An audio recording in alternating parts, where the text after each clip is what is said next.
Welcome everyone to Video Chess Training, my channel on YouTube. Today we're going to take a look at some games I played in my weekly Simul on lichess. This is October 23rd, 2016.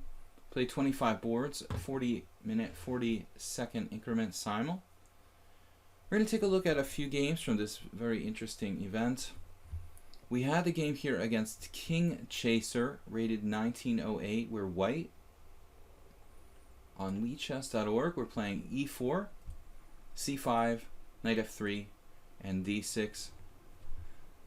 This is from my live Twitch stream, which I do every Sunday at 6:30 p.m. CEST on lichess.org and Twitch.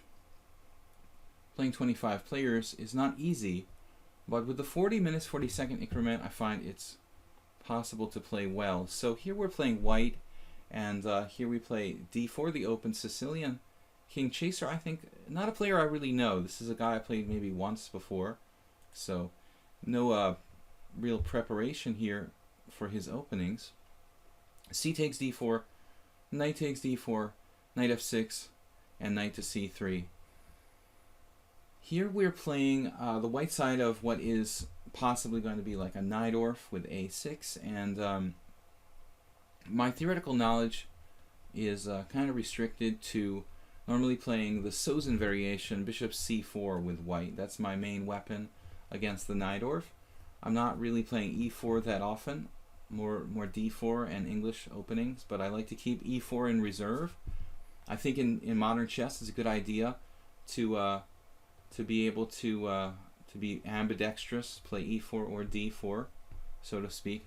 But I've been looking at some Karpov games lately, and he liked to play bishop e2 against the Najdorf. So I was expecting black to play e5. I think that's the move that takes the most from the position in the center, and you'll see that's the most popular for black here on the lichess opening survey. But not the case here. Black plays e6, allowing transposition to a so-called Scheveningen setup with the small pawn center on e6 and d6. This is something that I spent years playing myself with black, so I know a little bit about this. White can play a number of moves here in this position. Even a4, like restricting the queen side, is interesting. So castles, bishop e7, and black's really biggest decision, I think, in this, what they call the modern Scheveningen, actually Najdorf, because black hasn't played knight to c6. It's kind of a cross between the Scheveningen and the Najdorf. Black in the Najdorf normally develops the knight to d7, but in the Scheveningen, the knight is usually developed on c6. So there are ways for black to try to play here without knight to c6, but even, for example, Kasparov would transpose to normal Scheveningen lines. The knight on c6 puts pressure on the center more so than the knight on d7.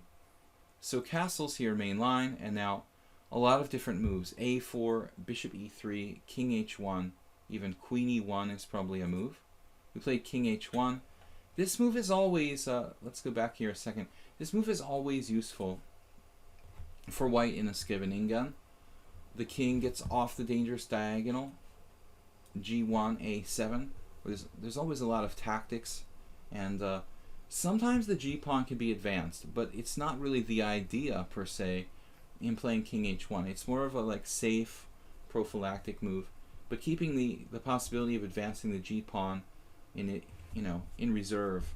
Remember, the king on h1, if I do move this g-pawn forward, we have to watch out for the long diagonal here. So it's not that simple. Black plays knight c6, now transposing to normal Scheveningen, and I don't really want to avoid exchanges of pieces with this classic knight b3 type move until black's played bishop d7. Because with the bishop on d7, the bishop is awkwardly placed a little bit. But if we do this before bishop d7, black can play for like a fianchetto with b5. So knight b3 would be a very inaccurate move here. We have to play either bishop e3 or perhaps another move like a4 in this position. Bishop e3, and now bishop d7. This is kind of main line. And we see here queen e1 is the most aggressive move. I chose to play a4, more of a like restricting plan, playing on both sides of the board. Nothing wrong with queen e1 there as well. A very aggressive move. Now after a4, black played the main move here. I wasn't aware this was actually the main theory in this position. I think this is actually kind of a modern move, because years ago I remember mostly analyzing lines with queen c7 and knight takes d4. So rook c8 turns out to be kind of a modern move, and the idea maybe sometimes rook sacrifices on c3. Classic idea. Sacrifice an exchange on c3, rook takes c3, and then take the central pawn with knight takes e4. And that's what black's trying to set up here. So I didn't realize over the board that black really knew his stuff with rook c8. Knight b3 is just kind of a normal move. With the bishop on d7, it's not a great square for the knight, but it supports a5, avoids exchanges in a position where I have more space. And, well, basically, black isn't forced to play knight to a5 here, but it is the classic Scheveningen plan. Now the question is, when he does this, and we are in theory here, we see there's a Caruana-Van Wely game, black has a pretty good score after the move e5, which was my move in this game.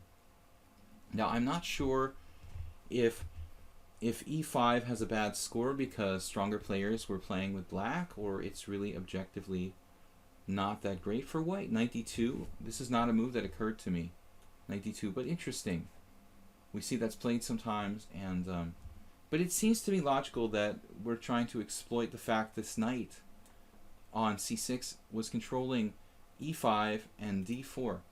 And we're trying to exploit the fact by playing e5 here. So there are a lot of games going back to Geller-Plugievsky, Tukmakov-Plugievsky. Plugievsky was a really well-prepared theoretician, one of the greatest Najdorf experts. And so apparently black is supposed to play knight e8 here. And after knight e8, Plugievsky often played some famous games like Karpov, where he just was so solid he would roll up into kind of a ball and play the Sicilian just brilliantly. This turns out to be knight e8 is the key move that King Chaser didn't know. Of course, I didn't really know this line either. But the way the black played is slightly inferior, because after pawn takes pawn, pawn takes pawn, though I have an isolated pawn, I gain access along the f-file, some tactical possibilities that's opened up for me. There's a benefit for black, though, in the fact that his bishop is opened up on this diagonal. Don't forget. So now he sacrifices a pawn, which was interesting. This has never been played before. Knight to d5, knight takes d5, e takes d5, and now I have to win this pawn to prove an advantage. So queen takes d5. Knight takes b3. There's two pieces attacking a5. Queen takes b3. This is basically forced. And it doesn't appear that black has enough compensation for the sacrificed pawn. He's down a pawn. He has the better structure, and he has some pressure along the c-file. But objectively, I should be clearly better here. So queen takes b3, queen c7. Looks like a good try, double attack. And I was a little bit worried here that I wasn't going to be able to hang on to the material, basically. So perhaps if we calculate, we could find an alternative, but I was looking for a safe move, and I think this was okay. Bishop d3, and now he should have played bishop e6 in this position, but instead played queen takes e5, and gave me the opportunity to take this pawn. Now, I have a very small amount of time when I'm playing the Simul with 25 players, but basically my concern here was that after queen takes, I thought for some reason black had bishop c6. I think what I missed was something, queen takes e3, queen takes d7, unsure about the opposite color bishop situation.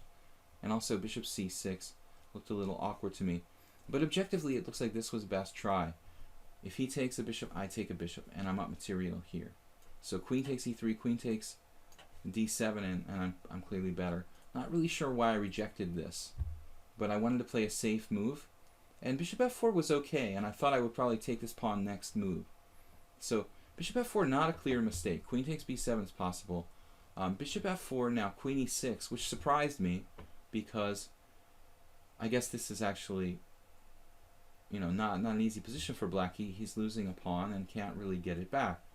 But here I was afraid of some ghosts. I saw queen e6, but I was afraid after queen takes b7, black would have good counterplay with bishop to c6. But I don't think that this was really a rational fear. I saw queen takes a6, and I was afraid of queen to g4, and not really sure how I would protect my pawn on g2. But in retrospect, you know, I saw rook f2, probably something like this. I remember looking at this and seeing bishop c5 and thinking, oh, okay, this is like troublesome. I don't want to go here. But in retrospect, it looks like I had bishop g3, which probably would have defended everything and left me like basically a clear pawn up. But still, in heat of battle, you see things like maybe h5, start to panic. I have bishop f5, and that's kind of unclear, but looks like good for white. So I really missed a chance to basically win a pawn here, and trying to be conservative, not grab pawns, not have to calculate too much.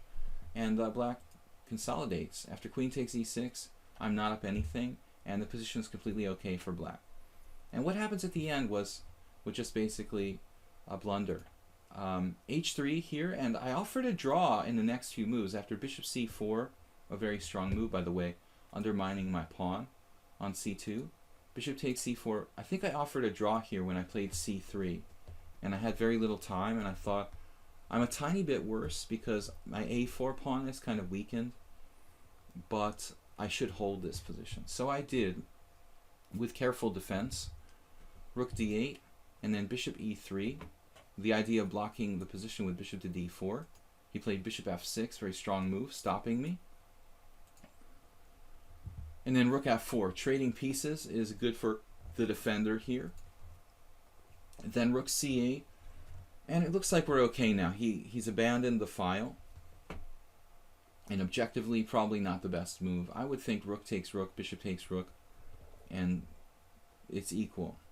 So rook c8, rook f1, and we play a number of moves here in this equal position, rook takes rook, and go to this ending where I have to be careful again here, bishop d4. Also possible was rook f3, but I felt this was a little bit dangerous, so bishop d4, trying to trade pieces, then bishop d8, and objectively this is okay for me because I have g4, no longer back rank mates, and my rook will guard the second rank. So I think this is equal. And we played rook f1, rook e2, rook f2. This was a key move, and then he avoids the exchange of rooks, which is okay. But you can see here, theoretically, I'm a little bit better because in this kind of ending, we have the potential to create a passed pawn on the queen side, the so-called queenside majority. And so there are possibilities that black could lose this game if I'm able to create a passed pawn fast enough. King f3, and I allow him to trade this position, and now it's really a draw. But black has to be accurate, and he was fairly accurate. I don't like f6 that much. I mean, maybe g6 and f5 is just better. I don't know if he was concerned I might play bishop f6, something like that. So anyway, it's good enough to draw. f6 is good enough. f6, bishop d4. And we had an instructive mistake by black in this position. So I expected this to be drawn very quickly, but when we reach this position, he trades pawns. Here, maybe I should think about taking with this pawn, but I didn't want to give him the e5, rather the d5 square for his king. So a takes b, and now f5, and this should be a draw. But I don't want to trade on f5 and give him another good square for his king. So I played c5 first. He must take, and after bishop takes c5, black has a number of moves that draw here. King d5, pawn takes pawn, even h5 is a draw. But this move loses. It's very funny. f4, giving up the white squares in the position to an extent, and allowing me to play king e4, blockade the passed pawn, and he fixes his pawns on dark squares. And so I have just enough pawns on the board to win here. Because this is the key factor. This rook pawn that remains is queening on the same color as my bishop. So a very vital bishop endgame strategy to know that the rook pawn is promoting on the pawn of the bishop's color. This allows me to win here. If that wasn't the case, if it was on the other side of the board, it would be a draw. So once I saw that, I realized I don't have to calculate too much here. Even just trading the rook, the knight pawn for the rook pawn is okay for me. First I promoted my pawn, and now we just prepare to promote, and then pawn takes pawn. Normally I wouldn't trade down to a rook pawn, because rook pawns are often drawish, but this particular rook pawn is a win. So this is all we need to know. Pawn takes pawn, b6. He has to give up the bishop, and now he cannot win my pawn because I can stop him several different ways. Bishop f2 or bishop d8. And that's it, because this rook pawn wins. So all endings are lost. That was one interesting game, which we did manage to win. Now if we go back to our list of games from the Sunday Simul here, we've got a whole bunch of games. I wanted to check out this game I played with a guy from Greece. It was an interesting theoretical opening. George Fasaras, this game here. This was a King's Indian, a bayonet attack. And the opening was all theory. And I'm not really sure how strong my opponent is. I mean, he's got a provisional rating. That's irrelevant. So his only established rating is actually 1600 in bullet. But that doesn't really tell us much. He has only 5 games classical, 0 games, 1 game in blitz. So being 1600 in bullet doesn't tell me too much. It's just that he's not that strong a bullet player. That doesn't mean that he couldn't even be maybe a candidate master in slow chess or something like that. So we don't really know how good this guy is. I played the English opening, knight f6, and then knight to c3, sorry, knight to f3. I played g6, knight to c3, and this could be either an English or a transposition to a Grunfeld or King's Indian. Bishop g7 and e4. I played quickly here. Of course, if I play d4, black has the option for a King's Indian. So this move order actually prevents the Grunfeld, and many people call it the anti-Grunfeld move order. Kramnik used to play knight f3 on move 1 very often to use this order of moves to avoid the Grunfeld in particular. d6, d4. Again, I'm International Master William Paschall. This is my Simul stream from October 23, 2016, which I played on lichess.org. 25 players, 40-40 time control. This is a game against a player named George Fasaras. We're playing a theoretical King's Indian here. Bishop e2, e5, main line, Mar del Plata variation. Castles, knight to c6, the sharpest move. I mean, black has many other moves you can play, more flexible moves like knight a6, c6, ed, knight d7. So, knight to c6, d5, knight e7, and we go into what is the most popular variation, b4, the so-called bayonet attack. This opening has undergone some transitions in the last, really the last 30 years. Originally, white played in this position after knight h5. In the old days, white played c5. And then in the 90s, in late 80s and 90s, white started to play g3. But the real revolution has been since the millennium, or close to the millennium, when we discovered that rook e1 was really maybe the best move for white. So we played rook e1. I've played all 3 moves in my career. And George plays the main line f5. And now we go down into theory with knight to g5. But I haven't played this in a long time, and I haven't looked at the theory in a long time. Black has 2 moves here, knight f6 and knight f4. George played knight f6. And this much I'm very, very sure about.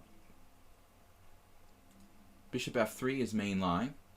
And here he continues to play main line with c6. And this position, I'm not sure. I really remembered more than around this part being for sure theory. So I could play queen b3, bishop b2. According to the database, bishop e3 is the most common move. I wasn't aware of that though. It seems logical.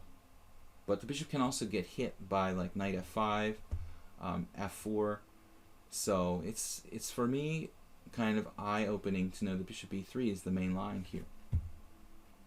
Queen b3 seems natural to me. Bishop going to b2 or a3. I chose queen b3. This is an older move, but it has a decent score. And now h6, knight e6, bishop takes e6. You see there's games from the early 2000s. That's about the time that I stopped playing this variation on a regular basis for white. So It's no coincidence, really. I haven't analyzed it too much since around 2005. Bishop takes e6. We see a lot of Rajabov games.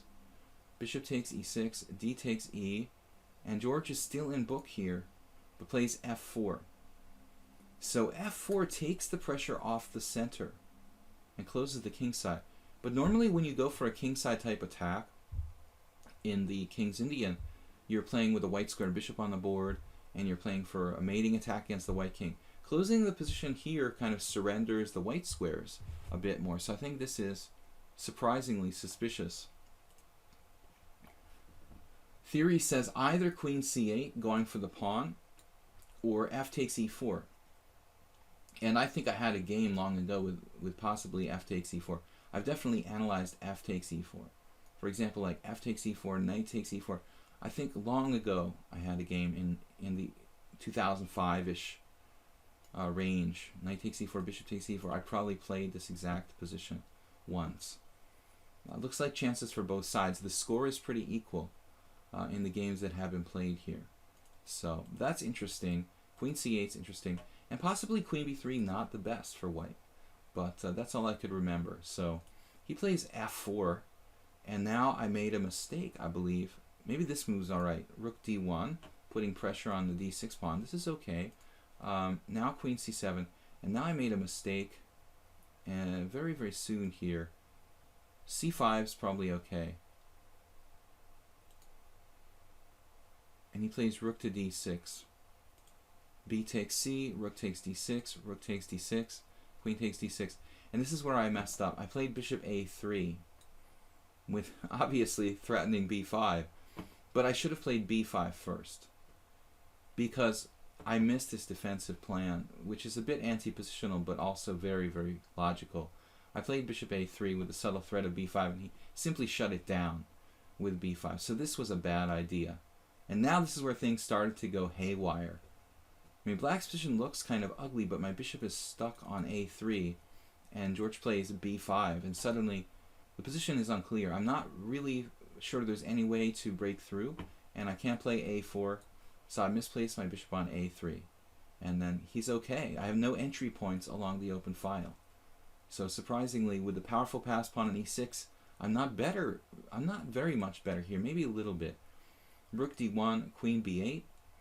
And from b8, I mean, this is actually a smart retreat, because most people would play queen c7, but from b8 he can play back to c8 and attack the pawn on e6. I think maybe it doesn't matter that much. Queen c7 also fine. Bishop b2, admitting my mistake. And then king h8. Probably not necessary, king h8. He could start advancing his pawns, but it's a normal sort of defensive move. I don't know if I would prefer h8 or h7. Maybe on the dark square, safer. h3, not necessary prophylaxis, but it's probably not bad. g5. And now a natural move, queen c2. I was looking for overprotecting my pawn on e4, but I'm leaving the other pawn hanging, so I didn't see a plan here. But apparently knight to e2 has a couple of points. If I play knight e2, my queen defends my bishop laterally. So in the event of something like knight g6, I have maybe g4, and I'll have to worry about my bishop hanging on f3 in some lines. The knight also maneuvers to like c1 and d3 very powerfully. I think that and Elianov would happy, or Yakovenko would be happy with white's position.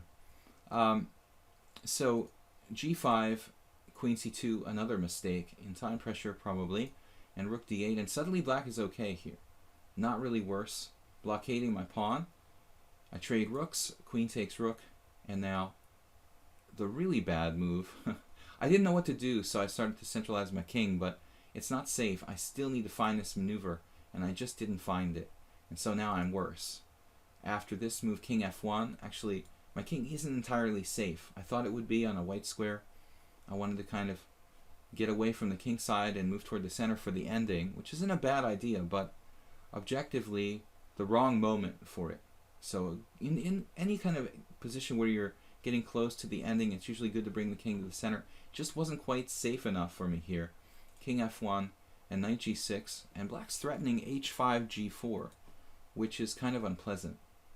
So I went for a queen exchange pretty soon here.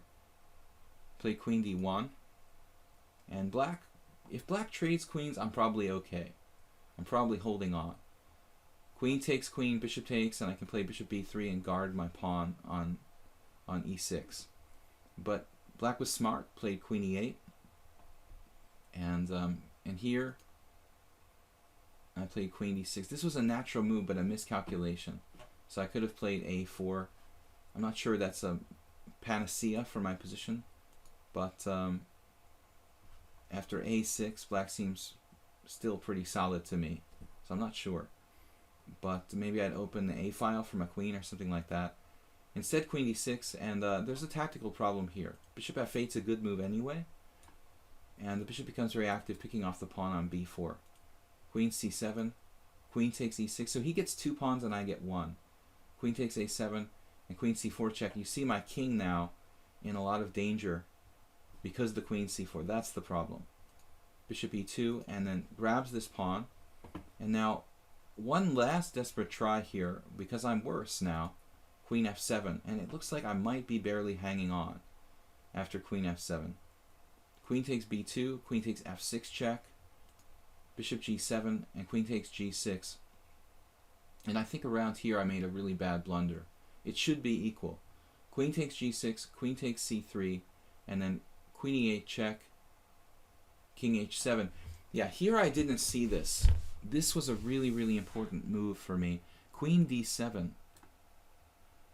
Because there's a threat of mate with queen c1 check. I was thinking I have to play bishop g4, bishop h5 to give my king some squares to move to. But queen d7 would have fulfilled the function of defending d1 and also created possibilities, to still play things like queen f5 check and create perpetual checks with the queen and bishop. So queen d7, this was a necessity. Instead I played bishop h5, and now it looks like black was winning with queen c1 check. Queen c1 check is very, very strong. So George missed this. King e2, and then queen c2 check. And the point is now that I'm going to be losing a lot of pawns in this position. Queen c2 check, clear advantage to black, probably winning. Instead I play king e2, queen c2 check. And back in the game, we have queen a1 check. So George didn't play queen c1, he played queen a1. Not as good, because here I play king e2, and my king can actually run up in this variation to f3 and g4. So queen takes a2 check, king f3. And suddenly black is getting checkmated in a lot of lines. So George instead plays queen takes a2 check, king f3, and he could save himself in this position with one last queen a3 check, queen d6 here. But in time pressure, I think both sides in time pressure here, black just overlooked the checkmate. Have to play queen a3 check. In the game he played b4, and it was mate in 1, which was a really surprising thing. After such a tough game, queen a3 check, king g4, queen d6. And it looks like black is hanging on in this position. So it's probably a draw with these ops-colored bishops here. So moving on, we have 2 more games to look at. I thought were very interesting from the Simul on Sunday. We've got a game against Jan Brown, which I lost really badly. Pretty quick one. I resigned a little bit prematurely. I was very disgusted with my play in this game, so kind of resigned out of disgust in this one. Let's see what happened, what went wrong here. I was analyzing this a little bit with Jan later on. I still want to take a deeper look at it, but we'll discuss it here. So Slav defense with queen c2. This variation I played a lot on my live stream on Twitch, and it's not really dangerous for black. It's really just meant as a kind of stopgap for me until I can learn the more like critical theory very well again in the Slav. So it's just a solid variation. I also lost a game recently in June in a tournament game with white in this line. Bishop f4, bishop g7, e3, and now black has a lot of options. There are other things you can do as well. Like on my stream, one player, Shevaningan, I think recently tried bishop f5. This is more interesting the way that black played is like the solid way. Bishop g7, e3. Now castles. And after knight c3, black has a lot of interesting possibilities. I mean, bishop f5 is still main line. Bishop f5, queen b3, queen b6. That's still the main line. There's also things like c5, trying to play a Grunfeld type idea. Knight a6 for black. But Jan Brown played this move, a6. I was really stymied by this move, and even looking at it afterwards, I recalled that he had possibly played this once before against me. When I reacted, I probably reacted passively, you know, with some kind of plan of like trying to keep the tension with b3 or something like that in the event of b5. But looking at this afterwards, I just wanted to discuss it here in the stream because I'm not really sure what white's supposed to do. We analyzed this position. It's kind of a cross between the a6 Slav and a fianchetto type Schlechter Slav. And so it's kind of a weird hybrid of two different systems, basically. The a6 and the Schlechter Slav with g6. I'm not really sure what white's supposed to do here. None of the moves seem optimal. I don't like exchange variations. Don't normally play that. h3 seems like a good move, but it's also kind of time consuming. In a position where I'm not yet castled, he's already castled, and I'm playing h3. c5 is a very aggressive move, but kind of committal. So I finally decided on the simpler move, c takes d5. But objectively, it's probably best to play either h3, c5, committing to the structure, or bishop e2, which is a move that is on a square on e2 where it's not easy to attack it. Because in the game he gets knight c6, knight b4, threatening my bishop. So you see here the comments from the game while it was going on. Instead of this move, yeah, I like all these moves. h3, c5. It turns out that my move bishop d3 has been played at 14 games. White's score is horrendous with this move. h3 is much better. Bishop e2 has a decent score. c5 has a decent score. So this was definitely not a good idea. C takes d. Going into an exchange variation, my queen is misplaced on c2. If my queen were on d1, the pawn were on a7, and I had the move, I like the position. C takes d, bishop e2. But this is different. Maybe h3 for white. This is different. He has a6 and b5 ideas, and my queen is misplaced on c2.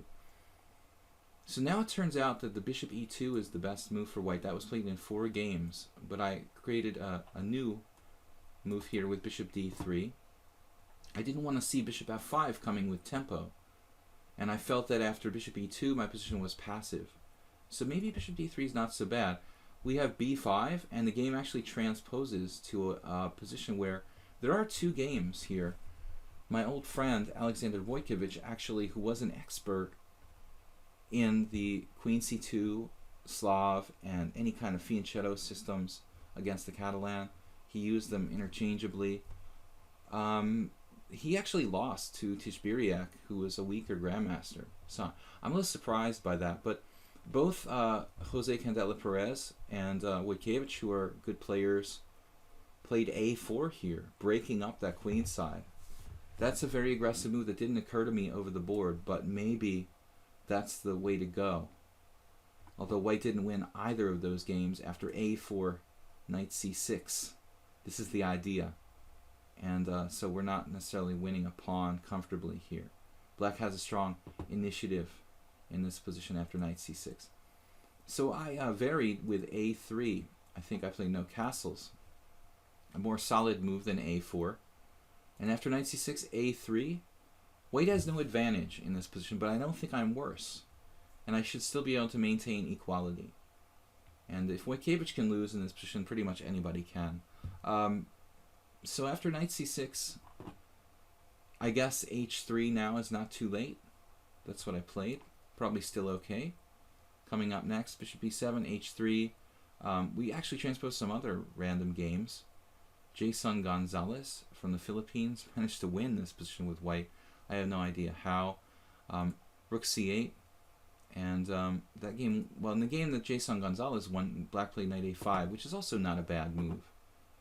But rook c8 looks good. I played queen e2. This is a new move. There is a game with rook on f to c1. But I think here black has the initiative. I mean, this plan of playing knight a5 and knight c4. And white doesn't really have a plan. That's the problem with this position. So the computer says it's like equal, but objectively, I think that black has a plan and white really doesn't. Because black has beat white to the punch. This is what happens in the Slav exchange variation sometimes. If whoever's first to this mutually open file gets control of that open file, then ultimately they're just better, and there's no equality. I mean, one side has to be better or the other, and whoever gets the open file, in this case black, is better. So I played queen e2 and then e6. This was maybe unnecessarily a little bit passive. He could have played this idea of knight a5. Maybe perhaps he was looking at a4 type ideas, like a delayed a4. And so solidifies here with e6, kind of a passive move. I could have tried something. Then I played knight e5, and after knight e7, another kind of passive move. I'm still okay. So I have to exchange. I wanted to exchange the knight on c6 because that's the one that threatens to come into a5 and c4. However, black has another knight now that can go into a5 and c4.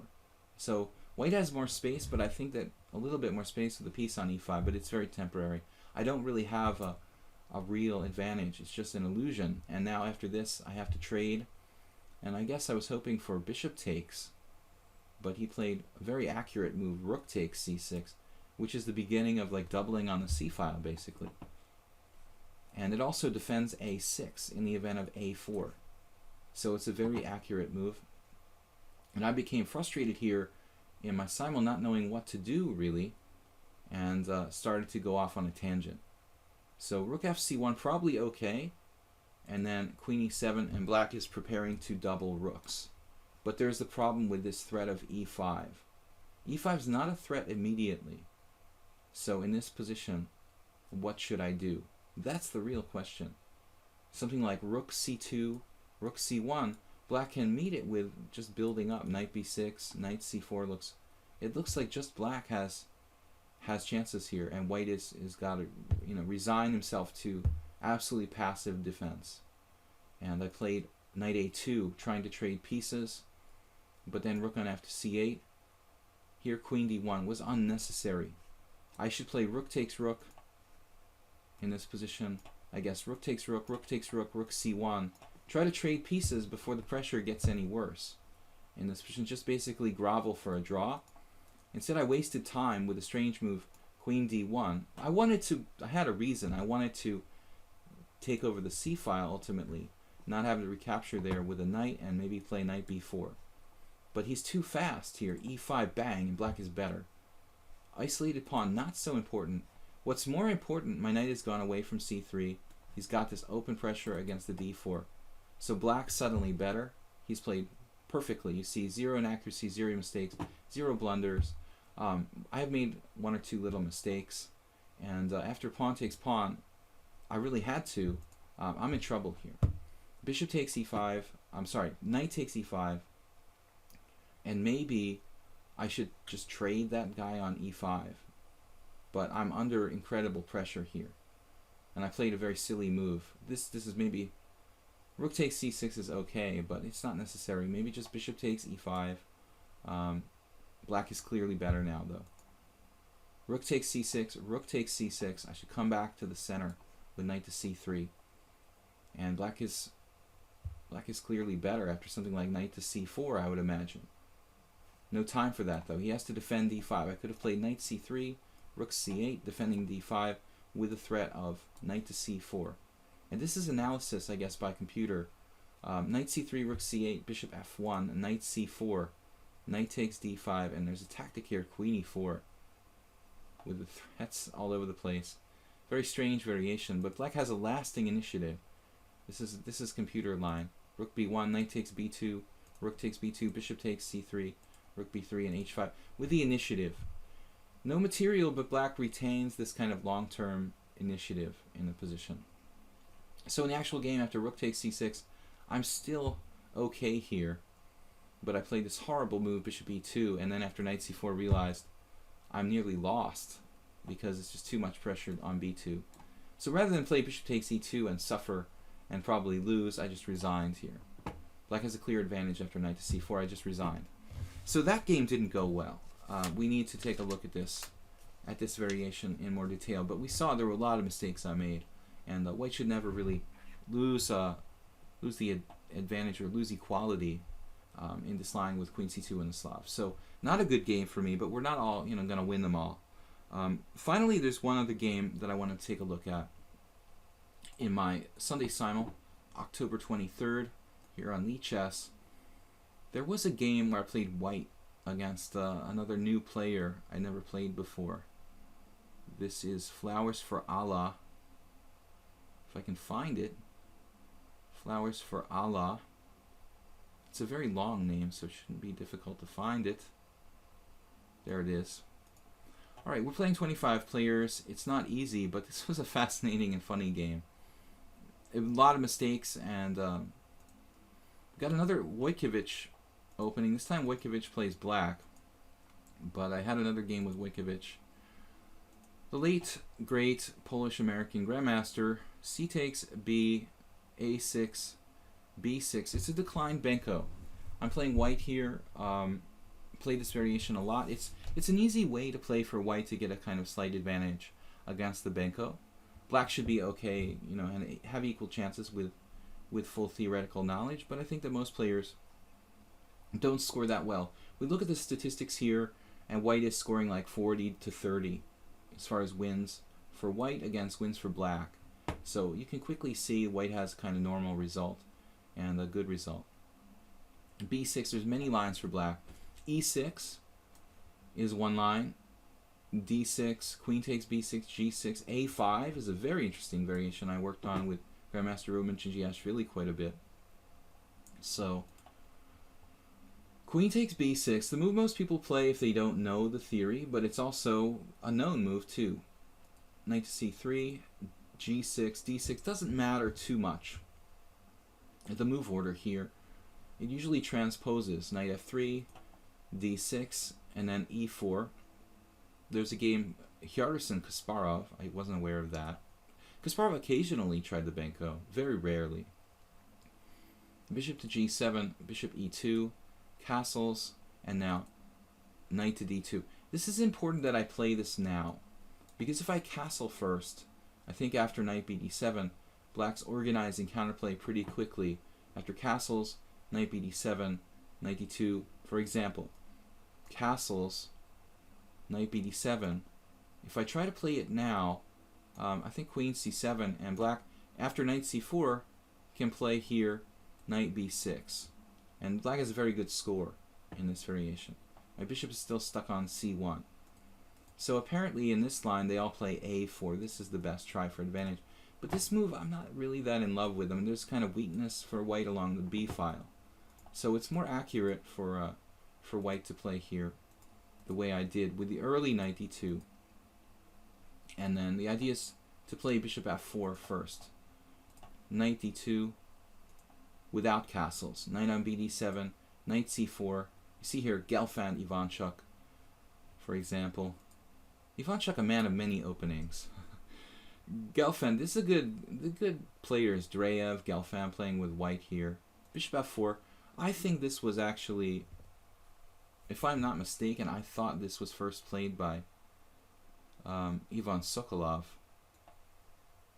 Or maybe this move. This is Sokolov's idea, 93. I'm not sure if this has been played before Sokolov. These games, 94, 2004, I'm pretty sure this position was analyzed by Ivan Sokolov back, well, in around that time. We've got a Dreyev game from 1996. Alterman apparently played it in 94, so I'm not sure. Maybe it was a later novelty. So in this position, black played rook b8. This is a very strange and unusual move, but I'm surprised it's not played more. The problem for black is that I think this other rook would really like to come to b8. That's why it's strange. It leaves a6 a little bit weak. How are you going to develop the bishop from c8 if your a6 pawn is hanging? So although a normal Benko type of move, the other rook needs to come to b8 here.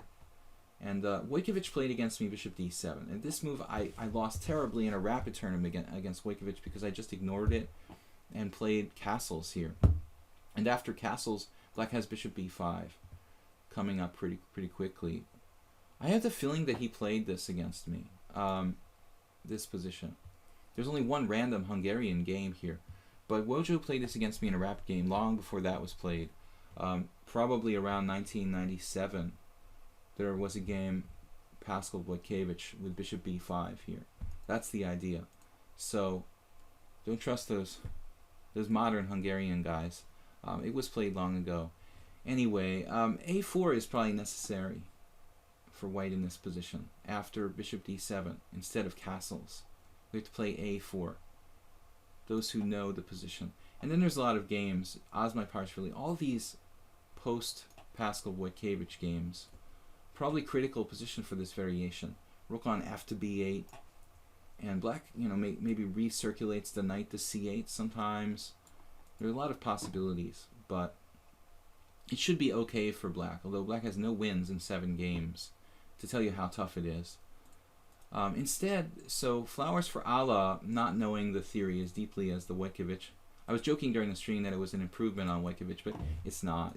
It's actually a disimprovement. So here, Attila Turzo against Adam Siebert, players I know, from Budapest here. Yeah, so I don't really understand Turzo's move a4 here. I mean, there's no reason to weaken the position. I think my move is an improvement. And we transpose to some other games. White has a perfect score. 3, 4, 5, 6 games in my database here on lichess. White has won all of them. Kirill Gergiev, Stefansson, Gaprindashvili, Gariev. Everybody lost for black. 98 is the best move, apparently. No, the most popular move. Maybe the best move also. But the queen gets in the way. You don't want queen on c7, 98. It needs to go to c7. So there's a problem with this position. The rook b8 is bad. But I didn't punish it. Castles and then knight fd7. This knight bd7, excuse me. This maybe makes some sense, but white's position is good. Black doesn't really have a very efficient development. I played queen c2. I think it's okay. And then queen b7, rook b1. And now flowers for Allah is looking for something, but there's no real counterplay on the b file because I haven't weakened myself like with a4 like Turzo did against Siebert. There's no reason to do that. So I played this okay until now. But after queen b4, I was in a rush because I had all these games in the simul at once. So I was just like, find a move, find a move, find a move very quickly, but I made a mistake here.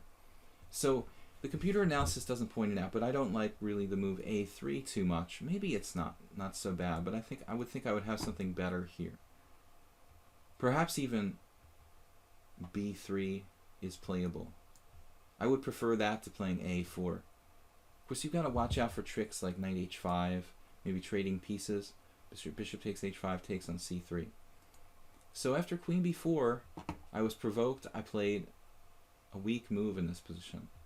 Maybe now knight to c4, back again, is interesting. Just back again. Knight to c4, cutting out any b3, knight h5 tricks. Black can't play knight b6 because of getting the queen trapped with a3. So it looks like after knight c4, black is in trouble with no real plan, no forward plan. But instead we made a very weak move. Gut reaction here with a3. And still it's not so bad for me. After queen to b3, I should avoid the exchange of queens with queen d2, and I'm still better. We can kick him out of b3 with bishop c4, maybe some more subtle plan of like knight c4, knight a5. Instead, I played this instant exchange, and black has good counterplay now. He played professionally. I should be careful in this position about this exchange sacrifice, but with limited time, I was kind of like, okay, c'est la vie, I'll just provoke him. But this is not a good square for my bishop. Notice it's like obstructed by the pawn on d5, and the resulting exchange sacrifice is slightly better for black, or at least equal. Rook takes c3, b takes c3, knight takes e4. And this is a brave move and very good decision. I have no entry points along the b file. Black gets not one but 2 pawns and has a fantastic dragon Benko type of pawn structure. So This was an excellent resource and very well played by Flowers for Allah. Now he's at least equal. I'm fighting for a draw, just trying not to lose. I'm lucky I have this move, knight to d1, which guarantees that I can trade a piece, to kind of ease the pressure that black has on me here. Knight takes c3, knight takes c3, and bishop takes c3. And this should be about equal. But if you have to choose a side, maybe black's a little more fun, a little more dynamic here. Although there's the b file, it's not that easy. Black has to be careful not to let me, invade on the b file. It's probably a draw. He played after rook b3, bishop d4, and now rook e1 and knight e5. And the knight's very active, so unfortunately I have to trade my bishop for this guy. Bishop takes e5, bishop takes e5, and I think this should still be about equal with accurate play. But I made a mistake here later on. Rook b8 was okay, king g7, and now we're at the precipice where I started to misplay the position. So g3 is probably still a little weakening, but okay. I wanted to sometimes play f4. Instead of that, we could have considered a plan like maybe rook b1 followed by rook a8 and forcing an exchange of rooks. I think that would have been the best try. So this was a little inaccurate. King g2, a5, and I still didn't see this idea. I should really see this idea now of playing rook a8 and doubling. But a4, fixing the pawn, creates a target for me too. So bishop d7, and well, I kind of jumped at the chance to exchange rooks here, but it's not necessarily the only move. The problem is maybe rook b7. I'm not sure what's going on there. Even rook d8, possible defense. The white should never lose this position. Rook takes f8, king takes f8, and bishop b5.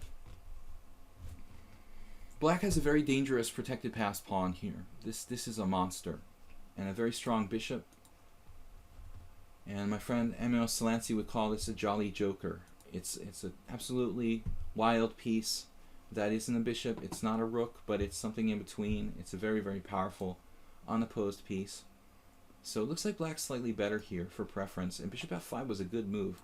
Provocative move. My bishop is bad. It's really getting in the way of things. It's hard to keep my pawns protected. And eventually I blundered. After king g2, bishop c2, f4, bishop d4. This pawn is getting kind of lonely on, and I missed this move. King f3, bishop b3. In time pressure in the simul, I just dropped the d5 pawn, and I'm clearly worse. I have to play bishop c6. Black has a powerful passed pawn. White is struggling to hang on here, but we blundered. And now we're like losing, but it's still not that easy for black. Bishop takes d5 check. This should be a win, but still, it's a matter of technique. Two connected passed pawns, two powerful bishops for a rook. This is winning for black with good technique. We got to an interesting ending though. I was trying to trade one of the bishops here to get some squares for my pieces, and eventually I managed to do that, but his king is coming into the game as well. So white is close to lost, probably lost here objectively. d5, rook c1, h5, not necessary now.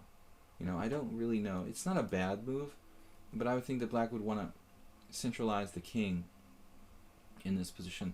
Though he has to watch for rook b1, rook b7. Maybe he can't actually centralize the king effectively. h5, not a bad move though. Rook b1, bishop c3 now. Maybe that's what should have been played first. But he couldn't because my rook was on c1. So he was a little bit stuck in this position for a way to make progress. Maybe c4 is not a bad idea. Rook b1, bishop c3, and now rook to the 7th before he has time to play bishop b4. These two connected passed pawns close to winning for black. Bishop b4, h3 with the idea of trying to trade some pawns on the king's side, and then c4.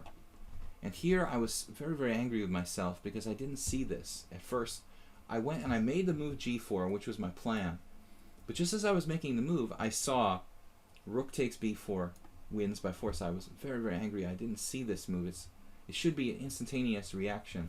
But rook takes b4, a takes b4, a5, and black cannot stop. Even with three connected passed pawns, white is too fast. but I missed it. I missed it for an instant, and then I played it the next move, but it was too late. Things are very, very complicated. After g4 already, he plays h takes g4. I have to recapture, and then g5. And maybe I should actually just take on g5 here. This is the best move, because he has a study-like win in ascending. So I played rook takes b4, a takes b4, a5, b3, king d2, only move. And now he should have played b2. But in time pressure, black didn't see this. This is a very funny variation. b2, king c2, g takes f4. But this is what we both didn't see. a6, f3, a7, f2. And the point is that he lets me make a queen with check. And I still am lost. And that's the amazing thing about this game. I mean, this position is what we both miscalculated, probably. You know, he thought, oh, well, it doesn't work. I make a queen with check. But I'm down 4 pawns in this position. And I can't stop him from playing f1 queen. It's really amazing. Queen on the board, it cannot stop this pawn from going to f1. So that was really fascinating. After king d2, he blunders with d4. Easy to miss that, of course. And then, now I'm winning. a6. He cannot queen with these 3 connected pass pawns here. Even a 4th one. I'm just in time. So I was very, very lucky. c3, king c1, d3, a7, and now a blunder. The best move was king g7 here. After king g7, we have variation queen, d2 check, king d1, b2, queen e4, g takes f4, queen d3. It's precarious because I'm kind of stuck. Probably I'm still winning here. King h6, king c2, e5, queen f1, king g5, and finally I can take this pawn. This is a bizarre position. Probably I'm winning, but it's really precarious and strange. He has like a wild chess position with 6 pawns against a queen or something. So hard to calculate all that. In the actual game, he should have played king g7.